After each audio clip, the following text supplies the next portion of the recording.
ကြောက်လို့ကလေးငယ်လေးတွေရှိတယ်လေအညာမီးလေးတွေနဲ့ဆိုကြောက်လို့ဒီဘက်မှာလာနေကြတာမလုံခြုံဘူးလေ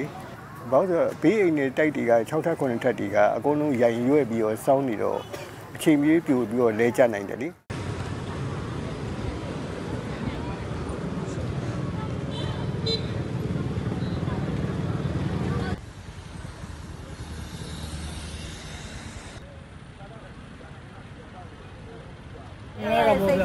စိတ်မကောင်းဘူးဗျာ။ရွာတဲ့တရားတွေစီတီတွေကုန်ပြိုတယ်မဟုတ်ဘူးတွေကုန်ပြိုတယ်။တကောင်းလေ။စောင်းတန်းနေတော့ကုန်ပြိုသွားပြီရွာ။ကုန်ဆုံးရှုံးလို့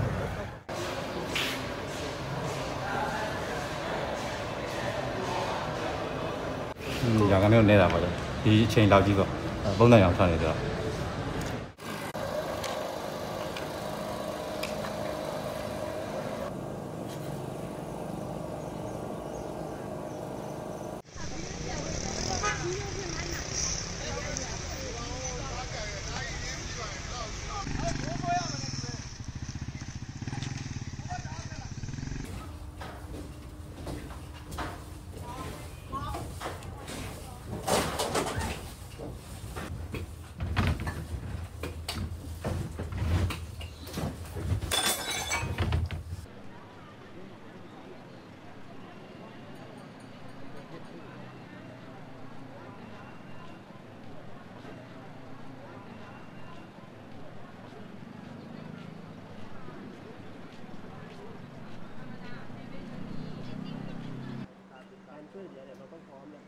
วันนี้ก็มาแรกๆมาเห็นทำใจไม่ได้พอช่วงนี้หนูมันหลายวันแล้วก็ยังพอทำใจได้บ้างแต่ก็ยังภาวนาขอให้เขามีชีวิตแต่ถ้าเขาไม่มีชีวิตแล้วก็ขอให้ได้ร่างเขาออกมา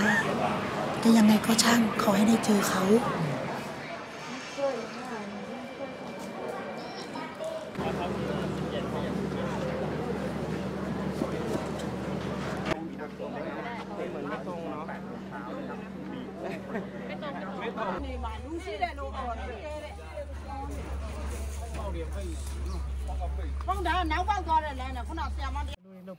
ဖတ်ဖြစ်တဲ့နေရာကျွန်တော်လူနာတွေပေါ့နော်အထပ်ပြီးတော့အသက်အနေမရှိတဲ့လူနာတွေကိုကျွန်တော်ကားရှိရဲ့ရုံးမှာရှိရဲ့ကမာ9စီးနဲ့ထွက်ပြီးတော့လှုပ်ရှားပြီးတော့ကျွန်တော်ဆေးရုံတွေပို့ပေးတယ်နောက်တရက်ရောက်တော့ကျွန်တော်ကအလောင်းတွေပဲဖြစ်တာအလောင်းတွေကိုတည်ပေးတယ်ရင်ခွဲရုံကိုကျွန်တော်ပို့ပေးတယ်ကျွန်တော်ဒီကားတွေနဲ့ထူထူအောင်ခံမှန်းကြီးကလောင်းရှိပြီးကျွန်တော်80လောက်တော့ရှိကျွန်တော်သေးရလုံးနေလေ